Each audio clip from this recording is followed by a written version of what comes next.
let's talk about the book. Let's do some of the intro stuff. Okay. This is what is this? The fifth question? We don't have to hold it up. I do that little thing. What is this? The fifth question? No, this is chapter 6. We're on the sixth question. Why do bad things happen to good people? Phails at philosophy. Philosophy's Big Questions is the name of the book. Let me see the book. Yeah. Just read it. Comparing Buddhist and Western Approaches. This is edited by Stephen M. Emmanuel. We're on the sixth question, which is why does evil happen to, what's the byline? Why do bad things happen to good people? Yeah, there it is. Yeah. And there's so many notes Not fair, at the end man. of this. Why? He or she, this is a woman who wrote this one. She puts a really, really nice scholarly apparatus at the end. Says, the byline is, and none of us deserving the cruelty or the grace. Buddhism and the problem of evil. So why do bad things happen to good people? Yeah. We're going to talk about that. So stick around and enjoy this conversation. We should keep this handy. I didn't take notes. I did something new this time. You just read it raw. Well, what I did was I noticed that I always say in these episodes that I did something new. So I decided to do something new every time. Yeah. And the thing I did new this time was I just read it a couple times. Yeah. One time, I let the words just fall on, like almost like a sensor in a camera. Just let it hit the sensor. I didn't press record at any time. I never took a picture. I just let it all hit the sensor. Right. If my brain was a sensor. And then the second time I read it more like I'd read sentences over and over, but that led to me not finishing it the second time because I waited till such a long time to schedule this and then start reading it. Yeah, well, I think that, and you had a lot of other interviews this weekend, so you got a lot going on.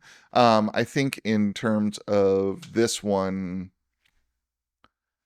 it definitely is an essay that lays out what it's arguing early. Yeah. And then most of what it does for the rest of it is reinforce it and really kind of take you down this path of seeing why what I think her main point is really does offer a Buddhist perspective and then unpack the nuances of that.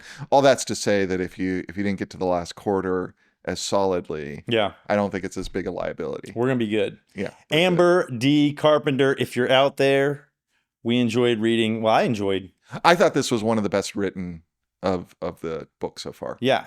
You hear that, Amber D. Carpenter? Yeah. We appreciate this chapter. Why do bad things happen to good people?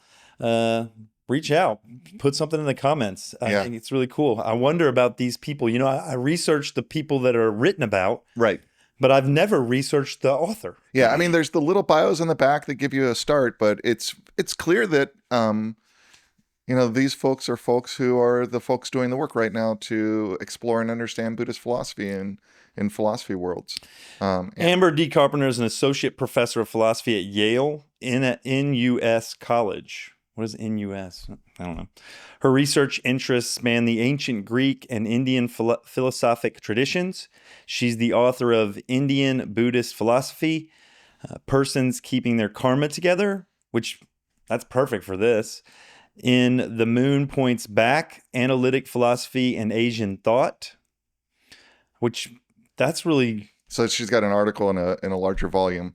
Okay. Yeah. Which is perfect. Like just yesterday and over more than a few interviews, I've said this idea that we don't want to focus on the person's finger pointing at the moon. We want to both together. We want to follow that finger and both look at the moon. And it's also apropos because last night was a beautiful full moon. Was it?